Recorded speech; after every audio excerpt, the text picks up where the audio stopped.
আসসালামু আলাইকুম। সবাইকে স্বাগত জানাচ্ছি আমার দেশ আজকের লিড নিউজে। আপনাদের সাথে আছি আমি তাহমিনা তাসির। আমাদের আজকের লিড নিউজের শিরোনাম, দুর্নীতিবাজ আওয়ামীদের তালিকা করছে সিআইডি। নিউজটি লিখেছেন ওয়াসিম সিদ্দিকী। চলুন দর্শক জেনে নেই নিউজটির বিস্তারিত। পতিত স্বৈরাচার শেখ হাসিনার ১৬ বছরের শাসনামলে নিষিদ্ধ ছাত্রলীগ, যুবলীগ, আওয়ামী লীগ ও অঙ্গ সংগঠনের বিভিন্ন পর্যায়ের দুর্নীতিবাজ নেতাদের তালিকা করছে পুলিশের অপরাধ তদন্ত সংস্থা সিআইডি। প্রতিটি ওয়ার্ড থেকে শুরু করে কেন্দ্র পর্যন্ত আওয়ামী লীগের সুবিধাভোগী এবং আঙুল ফুলে কলাগাছ বনে যাওয়া নেতাদের বিষয়ে সারা দেশ থেকে গোয়েন্দা প্রতিবেদন সংগ্রহ করা হচ্ছে।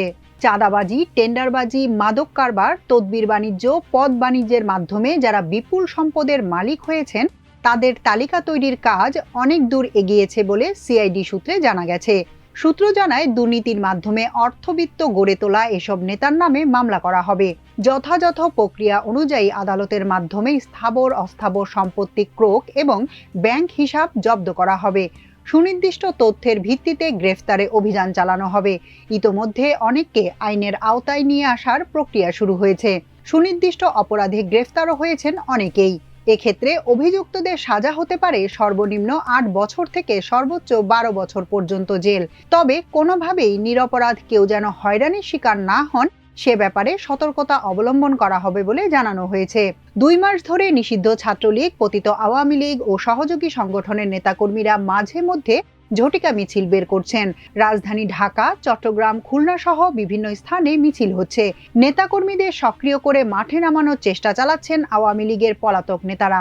এজন্য অনলাইন প্ল্যাটফর্মে মিটিং করে দেশে থাকা বিভিন্ন পর্যায়ের নেতাকর্মীদের সঙ্গে যোগাযোগ বাড়ানোর চেষ্টা করছেন তারা।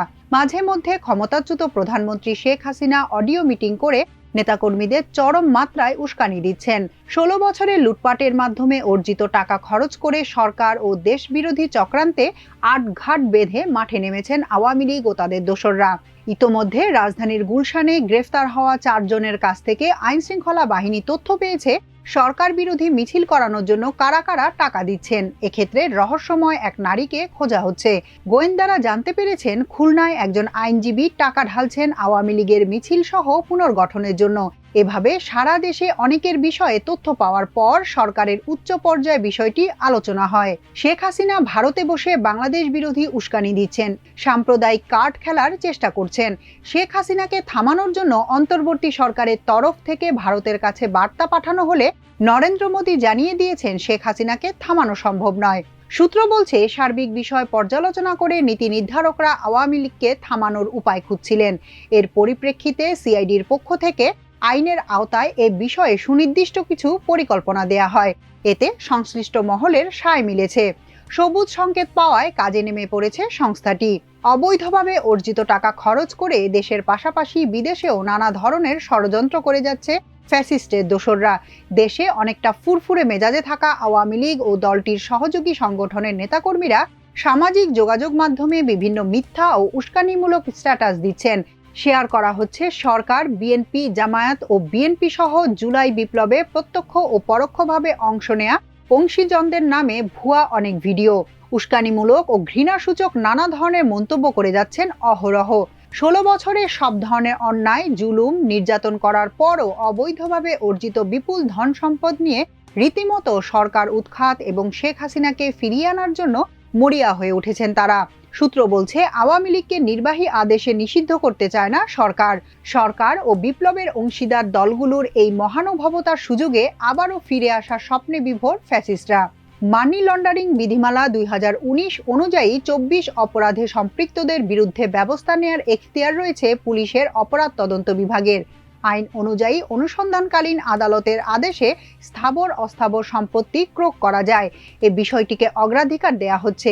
বিধি অনুযায়ী সরকারি কর্মকর্তা কর্মচারীর ঘুষ, দুর্নীতি ছাড়া যে কোনো মানুষের আর্থিক দুর্নীতি, ঘুষ, চাঁদাবাজি সহ সব ধরনের আর্থিক দুর্নীতির অনুসন্ধান করতে পারে সিআইডি। এক্ষেত্রে সর্বনিম্ন সাজা ৮ বছর জেল থেকে সর্বোচ্চ ১২ বছর জেল জরিমানার বিধান রয়েছে। গাজী জসিম সিআইডির প্রধান হিসেবে দায়িত্ব নেওয়ার পর এ বিষয়ে কাজ শুরু হয়। দেশব্যাপী বিশাল কর্মযজ্ঞের ক্ষেত্রে বেশ কিছু সীমাবদ্ধতা রয়েছে সিআইডির। স্বল্পতা রয়েছে লোকবল, ইকুইপমেন্ট ও অর্থের। রয়েছে কিছু প্রশাসনিক চ্যালেঞ্জও। দেশের বিভিন্ন ইউনিটে যানবাহনের অপ্রতুলতা, কোনো জেলা ইউনিটে একটিও অপারেশনাল গাড়ি নেই। নিজস্ব স্থাপনায় অফিসের অভাব রয়েছে। সারা দেশে সিআইডির অধিকাংশ ইউনিটের অফিসই ভাড়া অফিস অথবা জেলা এসপি অফিসের ওপরে পরিচালিত হয়। পাশাপাশি কিছু ক্ষেত্রে রয়েছে কর্মকর্তাদের প্রশিক্ষণের অভাব। এসব সীমাবদ্ধতা সত্ত্বেও কাজ চলছে সামর্থ্য অনুযায়ী। বর্তমানে শিল্পাঞ্চল পুলিশের প্রধান এবং সদ্য সাবেক সিআইডি প্রধান গাজী জসিম আমার দেশকে বলেন, আইন ও বিধি অনুযায়ী অপরাধ তদন্তে ও অপরাধী পাকড়াও করতে কাজ করছে সিআইডি।